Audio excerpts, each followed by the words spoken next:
3 weeks had passed since the rescue. 3 weeks of quiet travel through peaceful space. 3 weeks of healing. The Navi moved slowly through the stars, making its way toward a green world called Haven 4. It was a planet of forests and rivers, mountains and meadows. More importantly, it was home to a Felisari refugee colony, a place where survivors of the invasion had built new lives, a place where Velra and her kittens could finally be safe. Inside the small ship, things had changed. The cargo hold that once carried salvage now held comfortable bedding and warm blankets. The mess hall that once fed 2 now fed 5. And the corridors that once echoed with silence now rang with the sound of laughter. Miri had become Yuna's shadow. The young Felisari followed her everywhere, watching everything she did with wide golden eyes. She wanted to learn how to read the navigation charts. She wanted to understand how the ship's systems worked. She asked 1,000 questions a day, and Yuna answered every single one. Lumi and Aura had chosen Taiho as their favorite. They followed him around the ship like tiny soldiers, copying his walk, mimicking his expressions. When he sat in the pilot's seat, they sat beside him. When he ate his meals, they ate beside him. When he told stories about Earth and his grandmother, they listened with ears pressed forward. Velra watched all of this with a heart full of emotions she could not name. Her children were laughing again. They were playing again. They were alive. She herself had grown stronger. The food on the ship was plain but plentiful, and she ate every meal. Her ribs no longer showed through her fur. Her eyes no longer looked hollow. She was beginning to look like herself again. One evening, she found Taiho alone on the bridge. He was sitting in the pilot's seat, staring out at the stars. The light from distant suns painted his face in soft colors. He looked tired. He looked thoughtful. He looked kind. Velra approached quietly and sat in the co-pilot's seat beside him. For a long moment, neither of them spoke. The silence between them was comfortable. It did not need to be filled. Finally, Velra spoke. Her galactic common was still rough, still broken, but she tried. "I have question," she said. Taiho turned to look at her. "Of course." "What is it? Why?" The word came out simple and heavy. "Why did you help us? You did not know us. We were strangers. You could have died. Your sister could have died. Why did you risk everything for us?" Taiho was silent for a moment. He seemed to be thinking about the answer. Or maybe he was deciding how to explain something that was hard to put into words. "My grandmother," he finally said. "She raised me and Yuna after our parents became too busy with work. She taught us many things. How to cook. How to be patient. How to treat others." He paused. "She used to say that the measure of a species is not how they treat their equals. It is how they treat those who cannot fight back." Velra listened. She did not interrupt. "Humans are not perfect," Taiho continued. "We have done terrible things to each other throughout our history. Wars, slavery, cruelty. Sometimes I am ashamed of what my people have done." He looked back at the stars. "But we learned. Slowly, painfully, we learned. We learned that every life has value. We learned that the strong have a duty to protect the weak. We learned that ignoring suffering is its own kind of evil." He turned to face Velra again. His eyes were serious but gentle. "When I saw you in that cage, I did not see a stranger. I saw a mother protecting her children. I saw someone who needed help. And I knew that if I walked away, I would not be able to live with myself." He shrugged. It was not a choice, really. It was just what had to be done. Velra felt tears forming in her eyes. She blinked them back, but they came anyway. "The galaxy whispers about humans," she said softly. "On my world, before it fell, we heard stories. Stories that said humans were dangerous, reckless, that they did not think before they acted. that they rushed into situations that no sane species would touch. Tai-Ho smiled slightly. That sounds about right. They were correct, Velra continued. You are dangerous. You are reckless. You did not stop to think about the consequences. She reached out and touched his hand with her paw. But they forgot to mention something. They forgot to say that humans are dangerous to those who hurt the innocent. Reckless in defense of the helpless. They forgot to say that your species has a heart bigger than any star. She bowed her head.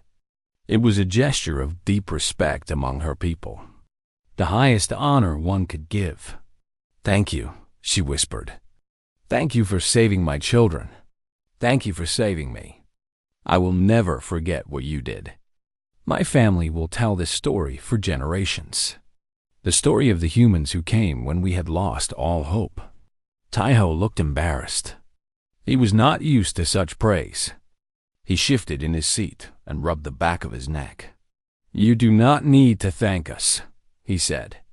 Really, anyone would have done the same. Velra shook her head. No, they would not. That is what makes you special. The next day, the Na'vi arrived at Haven 4. The planet was beautiful from space. Blue oceans, green continents, white clouds drifting across a sky that looked peaceful and clean. It was not Felser. Nothing would ever be Felser again. But it was a new beginning. The ship descended through the atmosphere and landed at a small spaceport on the edge of the refugee colony. A crowd had gathered to meet them. Felisari of all ages, waiting with anxious eyes. When Velra stepped off the ship with her kittens, the crowd gasped. Then they rushed forward. Faces that had been worried became joyful. Voices that had been quiet became loud with celebration. Someone started singing. Others joined in. Velra recognized the song. It was an old Felisari lullaby. A song about lost children finding their way home. A female Felisari with gray fur and wise eyes pushed through the crowd. She stopped in front of Velra and stared for a long moment. Then she opened her arms. Welcome home, sister, she said. You are safe now. You are among family. Velra fell into the embrace and finally let herself cry. Not quiet tears. Deep, shaking sobs that released all the pain and fear she had been holding inside for so long. Her kittens joined the hug, pressed between the adults, surrounded by warmth and love. Tai-Ho and Yuna stood beside the Na'vi, watching. They did not want to interrupt. This moment was not about them, but the kittens had other ideas. Miri broke away from her mother and ran back to Yuna. She threw her small arms around the human woman and hugged her tightly. Will you come back? She asked. Will you visit us? Yuna knelt down and hugged her back. Of course we will. I promise. Lumi and Aura rushed to Tai-Ho. They grabbed his legs and looked up at him with their golden eyes. You are our hero, Lumi said. You saved us from the bad people. Tai-Ho felt his heart squeeze. He crouched down to their level and patted their heads gently. You are the heroes. You were so brave. Your mother is very proud of you. Velra approached them slowly. She looked at Tai-Ho and Yuna with eyes full of gratitude. You will always be part of our family now, she said.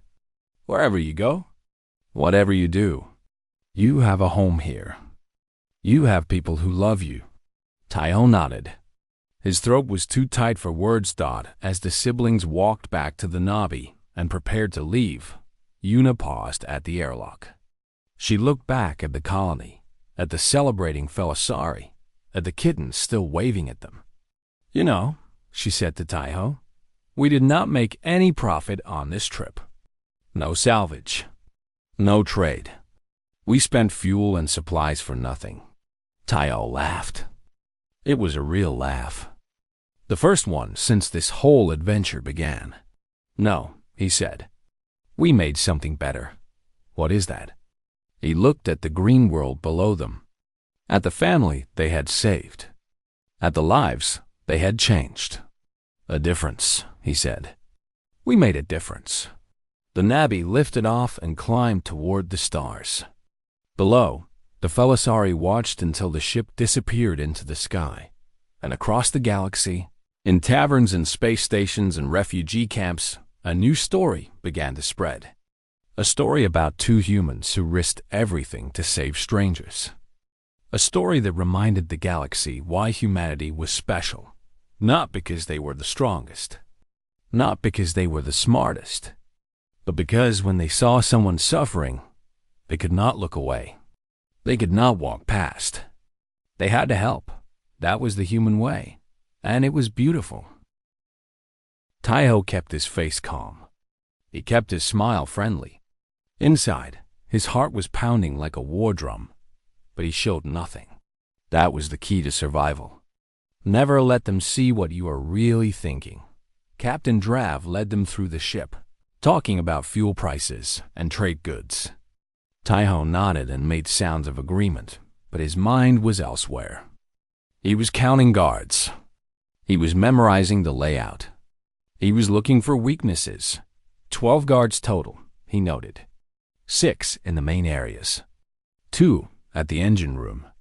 4 rotating through the ship. All armed with plasma weapons. All big. All dangerous. Yuna walked beside him, quiet and observant. He knew she was doing the same calculations. They had worked together long enough to think like one person. The tour ended in a small trading room near the center of the ship. Drav sat behind a dirty metal table and gestured for them to sit across from him. So, the captain said, "What can you offer me, little humans?" Taiho reached into his bag and pulled out several items. Power cells, medical supplies, food packets, things that any ship could use, things they had brought specifically for this moment. Drav looked at the items with hungry eyes. He picked up each one, examined it, and set it aside. Not bad. Not bad at all. I could give you fuel for these. Maybe even some extra. That would be very kind, Taiho said carefully. But I noticed you have other cargo as well. Living cargo. Drav's smile widened. It made him look like a predator about to pounce. Ah, you are interested in my merchandise? I did not think humans traded in flesh. We do not, Yuna said quickly. But we know others who might. If the price is right. It was a lie. A dangerous lie. But they needed to get closer to the prisoners. They needed more information. Drav leaned back and studied them for a long moment. Then he laughed. I like you two. You have spirit. Come, I will show you what I have. He led them down to the cargo hold. The smell hit them first. Sweat and sickness and despair. Taiho forced himself to breathe through his mouth. The cages stretched in rows through the dark room. Most held single prisoners. A few held pairs. And in the cage at the far end, the Felisari mother held her kittens. Drav walked along the rows like a man showing off his garden. This one is a Kelthari. Strong workers. Good for mining. This one is a Velian. They make good servants, quiet, obedient. He stopped in front of Velra's cage. And this is my prize. A Felisari female with 3 cubs. All with golden eyes. Do you know how rare that is? Collectors will pay fortunes for them. Velra did not look up. She kept her head down, her body curved around her children. But Taiho saw her ears twitch at the word collectors. She looks sick, Yuna said. Her voice was casual, but Taiho heard the anger underneath. She will survive until Karath Prime, Drav said with a shrug. After that, she is not my problem. Taiho's hands tightened into fists. He wanted to break this creature's face. He wanted to throw him into one of these cages and let him know what it felt like. But not yet. Not yet. We would like to inspect the merchandise more closely, he said. To report to our buyers accurately. Drav thought about it. Then he waved a guard forward. Groth, stay with them. They can look, but they cannot touch. I will be in my quarters. Find me when you are done. He left. The guard Groth stayed behind, watching them with small, suspicious eyes. Taiho and Yuna walked slowly through the cargo hold. They stopped at each cage. They pretended to inspect. But really, they were planning. When they reached Velra's cage, Yuna crouched down. The Felisari finally looked up. Her eyes were dull, empty. She had the look of someone who had already given up. I need to examine her teeth, Yuna said to Groth. Dental health affects the price. Groth grunted. Fine, but be fast. Yuna leaned closer to the bars. She whispered in a language that was not Galactic Common. It was Felisari. She had learned a few phrases from old archives during the flight here. Just in case. Sci-Fi Moru. Nahal von Terran. Do not fear, Mother. We are from Earth. Velra's eyes went wide. Her whole body trembled. For a moment, Taiho was afraid she would cry out and ruin everything. But she did not. She was stronger than she looked. She stayed silent. She blinked once, understanding why Yuna kept talking, pretending to examine her while actually passing her a small device. It was a lock scrambler, normally used to open salvage containers. Today, it would open a cage. When the lights go out, Yuna breathed. Run to the docking bay. Section 4. Blue door. My brother will be waiting. Velra's paw closed around the device. She hid it in her fur. Her eyes were wet with tears, but she made no sound. Taiho, meanwhile, had wandered near the engine room door. Groth watched him but did not seem alarmed. Just bored. Under his jacket, Taiho felt the disruption charges he had smuggled aboard. They were small, easy to hide, powerful enough to disable a ship's engines without destroying them. He had placed them carefully during their tour, dropping them behind panels and under consoles when Drav was not looking. Now he placed the last one near the engine room door, right where it would do the most good. Then he walked back to Yuna. I think we've seen enough. They returned to the trading room and completed their deal with Captain Drav. Fuel for supplies. A fair trade. Nothing suspicious. As they walked back to the Nabi, Taiho activated a hidden transmitter on his belt. It was connected to the Terran Emergency Network, a system that stretched across the galaxy, linking human patrol, ships and military vessels. The message was short. Coordinates. A single word. Slavers. Within minutes, every Terran ship within range would receive that message. Help was coming, but it would take time to arrive. Hours, maybe.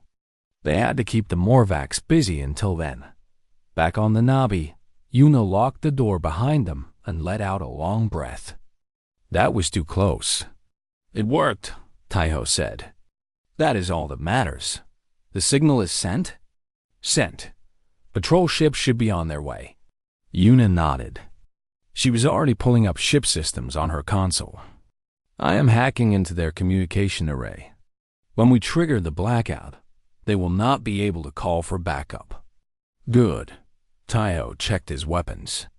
A stun baton. A knife. Not much against plasma rifles, but enough. It had to be enough. Taiho, Yuna said softly. He looked at her. Her face was serious. If this goes wrong, it will not. But if it does, I want you to know. I am proud to be your sister. Taiho smiled. It was a real smile. The first one in days. I am proud to be your brother. Now come on. We have people to save. They waited for night. On a ship, there was no real day or night, but the crew had sleep cycles. Guards changed. Attention dropped. That was when they would strike. The hours passed slowly. Taiho thought about the Felisari mother, about her kittens with the golden eyes, about all the prisoners in that cargo hold, waiting for someone to help them. He thought about his grandmother's words. A person who ignores suffering is no longer a person.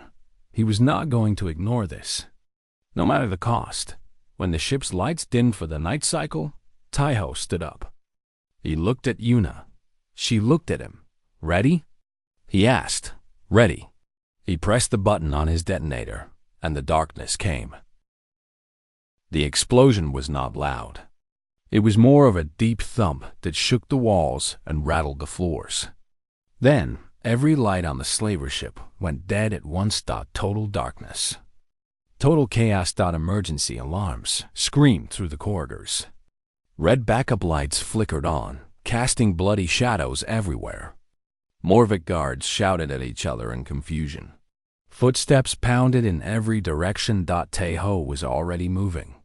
He slipped through the door of the Nabi and into the main corridor of the slaver ship. His eyes adjusted quickly to the dark. His body remembered old training from his military days. Stay low. Stay quiet. Keep moving. Yuna was right behind him. She had a datapad in one hand and a stun baton in the other. The pad showed a map of the ship, stolen from the Morvac systems during her hacking. Every guard position. Every door. Every weakness. "Cargo hold is this way," she whispered. 4 guards on duty. "Maybe more coming." "I will handle the guards," Taiho said. "You get to the prisoners." They split up at the first junction. Taiho went left toward the guard stations. Yuna went right toward the cargo hold. The first guard never saw him coming. Taiho came out of the shadows like a ghost. His arm wrapped around the Morvac's thick neck. A quick squeeze in exactly the right place. The guard collapsed without a sound. The second guard was smarter. He heard something and turned, raising his plasma rifle. But Taiho was faster. He knocked the weapon aside and drove his knee into the guard's stomach. As the Morvac doubled over, Taiho brought his elbow down on the back of his head. 2 down. He kept moving. In the cargo hold. Velra heard the alarm and felt the ship shake. For a moment, she thought it was an attack. She thought she was going to die. She pulled her kittens closer and waited for the end. Then she remembered the device the human woman had given her. The words she had whispered. "When the lights go out." The lights were out. With shaking paws, Velra pulled out the lock scrambler. She had never used anything like it before. She did not know if it would work. But she had to try. She pressed the device against the lock of her cage. A soft hum. A click. The door swung open. For a long moment, Velra just stared. She could not believe it. After months of captivity, after losing everything, she was free. "Mama?" Mary's small voice broke through her shock. "What is happening?" "We are leaving," Velra said. Her voice was stronger than she expected. "We are going home." She picked up Aura in her mouth, the way Phalasari mothers carried their youngest. Mary and Lumi climbed onto her back, clinging to her fur with tiny claws. Then Velra stepped out of her cage and into the chaos. The cargo hold was full of screaming and confusion. Other prisoners were calling out, begging for help. Velra wanted to free them all. But she did not have time. She did not have strength. She had to save her children first. She ran toward the door the human woman had described. Section 4. Blue door. A Morvac guard appeared in front of her. His ugly face twisted with anger when he saw her. "Stop, prisoner, escape." He raised his weapon. Velra froze. This was it. This was how it ended. Then a figure came from nowhere. A human woman with dark hair and fierce eyes. Yuna. The stun baton cracked against the guard's arm. He dropped his weapon with a howl. Yuna hit him again, this time across the face. He went down hard and did not get up. "Run!" Yuna shouted. "Follow me." Velra ran. She ran like she had never run before. Her weak legs burned. Her lungs screamed for air. But she kept going. For her babies. For her life. They twisted through corridors lit only by red emergency lights. More guards appeared. Yuna fought them off with her baton, moving with a speed and skill that Velra could not believe. This small human woman was defeating Morvacs twice her size. Finally, they reached the blue door, the docking bay. And there, standing by an open airlock, was the human man. Teho. His jacket was torn. Blood ran down his face from a cut on his forehead. But he was smiling. "Come on," he called. "Get aboard." Velra rushed through the airlock and into the human ship. It was small and cramped, but it was safe. It was freedom. Yuna came through next, limping slightly. She was hurt. A plasma burn on her arm. But she was alive. Teho started to seal the airlock. But before he could finish, a massive shape appeared in the corridor. Captain Drav. The Morvac captain was covered in dust and rage. His black eyes burned with hatred. In his hands, he held a plasma rifle pointed directly at Teho's chest. "You think you can steal from me, human?" Drav's voice was like thunder. "You think you can walk onto my ship and take my property?" Teho did not back away.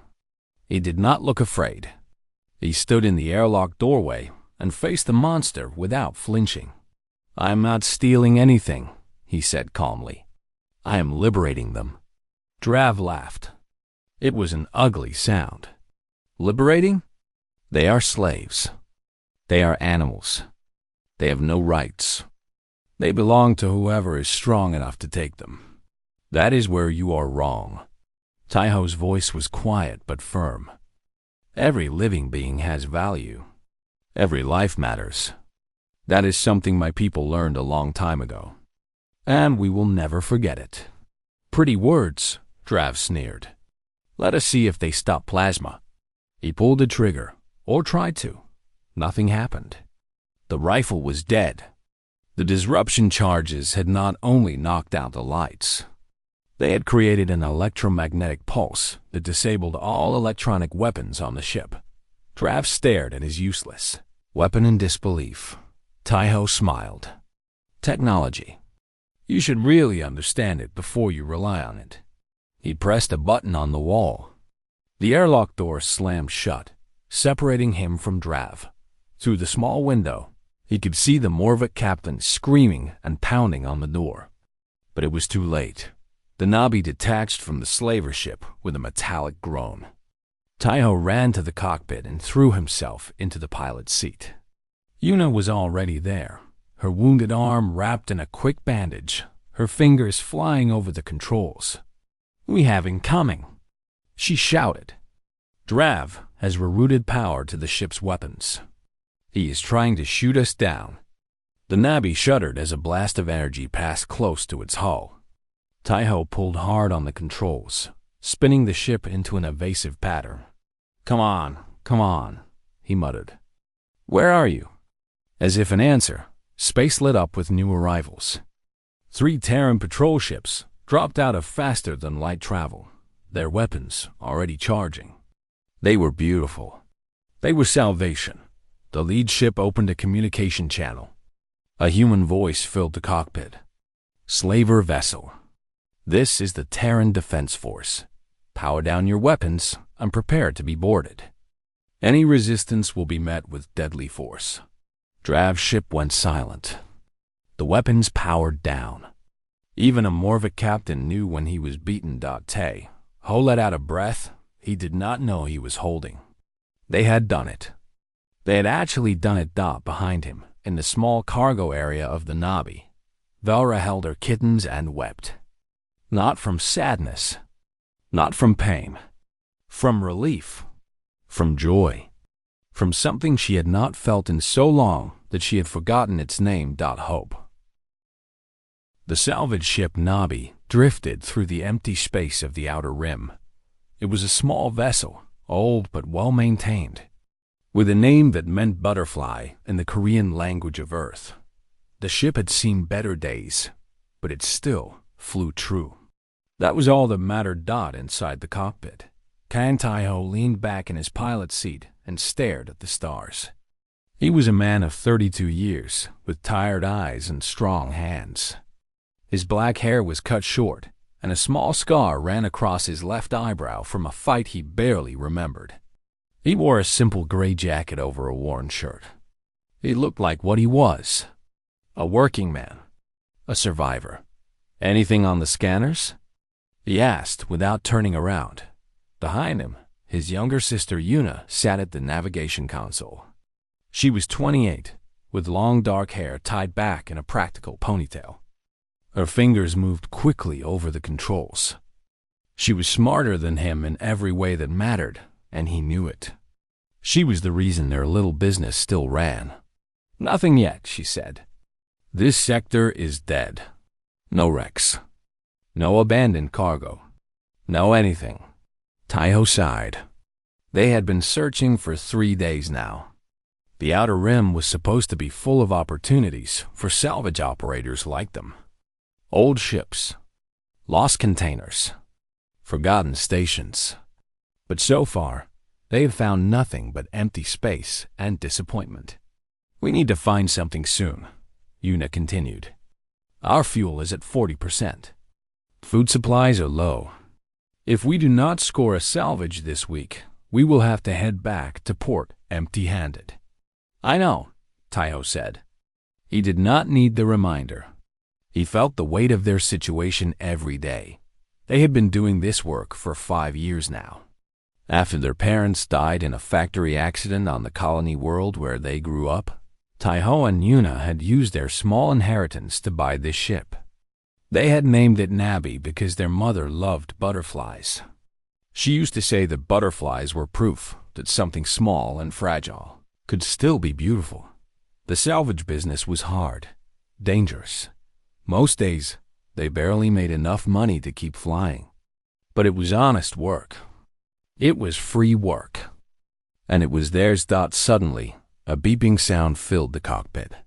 Yuna's console lit up with a new signal. "Wait," she said, leaning forward. "I am picking up something." Taiho spun his chair around. "What is it?" "A distress beacon." Yuna's fingers danced across the keyboard. "But this is strange. The beacon is transmitting on an old Terran frequency. A frequency that has not been used in decades. Where is it coming from?"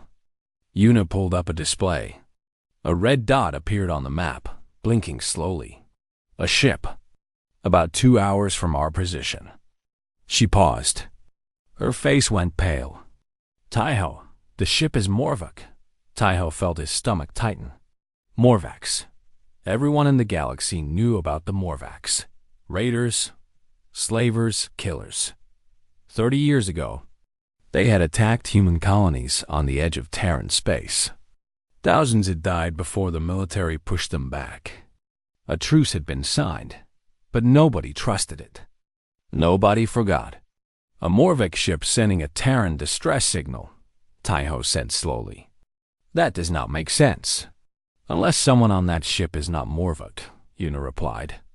"Someone who knows human technology. Someone who is calling for help." They looked at each other. The same thought passed between them without words. "It could be a trap," Yuna said. "It could be," Taiho agreed. "If we go there and they capture us, we are dead. Or worse." "I know." Silence filled the cockpit. The beacon kept beeping. The red dot kept blinking. Taiho thought about his grandmother. She had been a small woman with silver hair and hands that were always warm. She had raised him and Yuna after their parents started working double shifts. She had taught them how to cook, how to read, how to be human. One night, when he was 12 years old, they had watched a news story about refugees from a distant war. Millions of aliens fleeing their burning homes. Ships full of families with nowhere to go. Most planets had refused to take them. Taiho had asked his grandmother why nobody helped them. She had looked at him with sad eyes and said, "Many people are afraid. Many people only care about themselves. But listen to me, Taiho. A person who ignores suffering is no longer a person. Remember that, always. He had remembered. He still remembered. Set a course, he said to Yuna. She stared at him. Are you serious? Someone on that ship sent a signal. They sent it on a human frequency because they believe humans will come. They believe we will help. Taiho stood up and walked to the weapons locker. I will not prove them wrong. Yuna shook her head slowly, but she was smiling. Just a little. You are crazy. You know that. You are still here, he pointed out. What does that make you? Crazier, she admitted. Then she turned back to her console and began plotting the course. Okay, but we go in careful. We do not fight unless we have to. And if things go bad, we run. Agreed? Agreed. 2 hours later, the Nabi dropped out of faster-than-light travel, and the Morvac ship appeared on their screens. It was an ugly vessel, all sharp angles and black metal. It looked like a weapon that had learned to fly. Taiho opened the communication channel. Morvac vessel. This is the salvage ship Nabi. We are Terran traders looking to purchase fuel. Do you copy? Static. Then a deep, grinding voice responded. Terran ship. This is Captain Drive. What do you want? We are running low on fuel, Taiho lied smoothly. We are willing to trade goods. May we dock? A long pause. Taiho could almost hear the greed in the silence. Morvacs loved trade almost as much as they loved raiding. They never passed up a chance to make money. You may dock, Captain Drav finally said. But no weapons. Any tricks and you die. Understood. Nabi out. Taiho closed the channel and let out a breath. Yuna was already checking her gear. She had hidden a small stun baton inside her jacket. He had a knife strapped to his ankle. Not much, but something. The Nabi connected to the Morvac ship with a heavy clunk. The airlock hissed open. A wave of bad air washed over them. The smell of unwashed bodies. The smell of fear. 2 Morvac guards met them at the entrance. They were big and ugly, with weapons that looked like they could cut through steel. They searched Taiho and Yuna but found nothing. The hidden weapons stayed hidden. Captain Drav was waiting for them in the main corridor. He was even worse in person than Taiho had imagined. His smile was too wide. His eyes were too empty. Welcome to my ship, Drav said. What goods do you bring for trade? Taiho talked and smiled and pretended to be a simple merchant. But his eyes were looking past the captain, looking at the doors, looking at the guards, counting, planning. Then he saw the cargo hold. Through a small window in a door, he saw cages. Many cages. Inside them were creatures of different species. All of them thin. All of them broken. And in the cage closest to the window, he saw her, a Felisari mother. Silver fur. Hollow cheeks. Eyes that had lost all hope. And pressed against her body, 3 small kittens with golden eyes that glowed in the darkness. The mother looked up. Their eyes met. And in that moment, Taiho understood everything. She was the one who had sent the beacon. She had called for humans. She had believed. And Taiho made a silent promise. He was going to save her. He was going to save them all, even if it cost him everything. The ship was cold. It was always cold. Valra pressed her thin body against the metal floor of her cage and tried to keep her babies warm. Her silver fur was dirty and tangled. Her bones showed through her skin. She had not eaten properly in many days. Around her, the cargo hold of the slaver ship groaned and creaked. The lights above flickered with a sick yellow color. The air smelled of rust and fear and things she did not want to think about. Somewhere in the darkness, other prisoners cried softly, but Valra stayed silent. She had learned that crying brought the guards. Her 3 kittens huddled against her belly. Miri, the oldest, was trying to be brave. Her small golden eyes watched the shadows with fear, but she did not make a sound. Lumi, the middle child, shivered without stopping. And little Aura, the youngest and smallest, had buried her face in her mother's fur and refused to look at the world. Velra licked their heads one by one. It was all she could do. She could not protect them. She could not fight for them. She could not even promise them that everything would be okay. Because it would not be okay. She knew where the ship was going. The chains around her wrists and ankles were heavy. They had rubbed her skin raw weeks ago. Now the wounds had become numb. She barely felt the pain anymore. Pain was a luxury for those who still had hope. Velra had none left. She was a Felisari. Her people looked like the cats of Earth, but they walked on two legs and spoke with voices. They were a peaceful species. They had lived on a beautiful green world called Felser for thousands of years. They had built cities of white stone. They had sung songs to the twin moons. They had raised their children in safety and love. Then the Morvax came. The Morvax were raiders, slavers, monsters, with gray skin and black eyes who traveled the galaxy looking for species to capture and sell. They came to Felser with fire and death. They burned the white cities. They silenced the songs. They took the survivors and put them in chains. Velra had been a teacher before the invasion. She taught young Felisari how to read and write. She had a small house near a river. She had a garden full of flowers. She had a mate named Soren who made her laugh every day. Soren was dead now. He died trying to protect her and the kittens when the Morvax broke down their door. She still saw his face in her dreams. She still heard his last words, "Run. Take the children and run." She had run. But she had not run fast enough. The door to the cargo hold opened with a loud screech. Velra pulled her kittens closer. Heavy footsteps echoed through the room. She knew those footsteps. She hated those footsteps. Captain Drav walked into the light. He was a Morvac, tall and wide, with skin like whetstone. His mouth was full of sharp teeth that he showed when he smiled. He smiled a lot. It never meant anything good. He stopped in front of Velra's cage and looked down at her. His black eyes had no warmth, no pity, no soul. "Still alive," he said. His voice was like rocks grinding together. "Good. Dead cargo is worthless cargo." Velra said nothing. She had learned that speaking to him only made things worse. Dr. Av crouched down to look at the kittens. Miri hissed at him, a tiny sound from a tiny creature. He laughed. "This one has spirit," he said. "The buyers like spirit. They like to break it." Velra's heart twisted with pain. She wanted to tear his eyes out. She wanted to wrap her claws around his throat. But she was weak. So weak.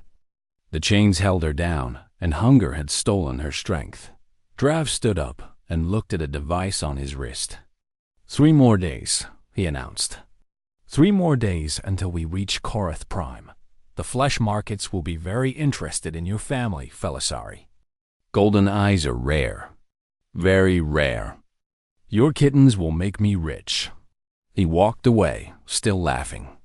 The door closed behind him. The darkness returned. Velra let out a breath she did not know she was holding. Her whole body was shaking. 3 days. She had 3 days left with her babies. 3 days before they would be taken from her and sold to strangers who would hurt them. Lumi started to cry. "Mama, I am scared." "I know, little one," Velra whispered. "I know. Will we be okay?" Miri asked. She was trying so hard to be strong, but her voice trembled. Velra could not lie to them. She had promised herself when they were born that she would never lie to them. But she could not tell them the truth either. The truth was too terrible. "I will always love you," she said instead. "No matter what happens. No matter where they take us. I will always love you." It was not an answer. but it was all she had. That night, Velra gave her food ration to her kittens. She had been doing this for days now. They needed the strength more than she did. They were young.